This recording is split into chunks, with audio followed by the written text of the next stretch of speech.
ആയുർവേദത്തിൽ പറഞ്ഞിരിക്കുന്നത് ഷഡ്രസങ്ങളിൽ എരിവ്, പുളി, ഉപ്പ് ഈ 3 രസങ്ങൾ അധികമായിട്ട് ഉപയോഗിച്ചാൽ പിത്തദോഷം വർദ്ധിക്കാൻ ഇടയാകും എന്നാണ്. അതിനാൽ ഈ ചൂടുകാലത്ത് അധികം എരിവുള്ളതും പുളിയുള്ളതും ഉപ്പുള്ളതുമായിട്ടുള്ള ആഹാരങ്ങൾ ഒഴിവാക്കാനായിട്ട് ശ്രദ്ധിക്കുക. എണ്ണയിൽ വറുത്തതും പൊരിച്ചതുമായിട്ടുള്ള ആഹാരങ്ങളും ഈ സമയത്ത് കുറയ്ക്കുന്നത് വളരെ നല്ലതാണ്.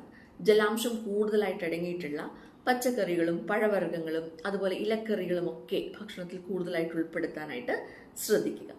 രണ്ടാമത് ശ്രദ്ധിക്കേണ്ട കാര്യം കൃത്യസമയത്ത് ആഹാരം കഴിക്കുക എന്നുള്ളതാണ്.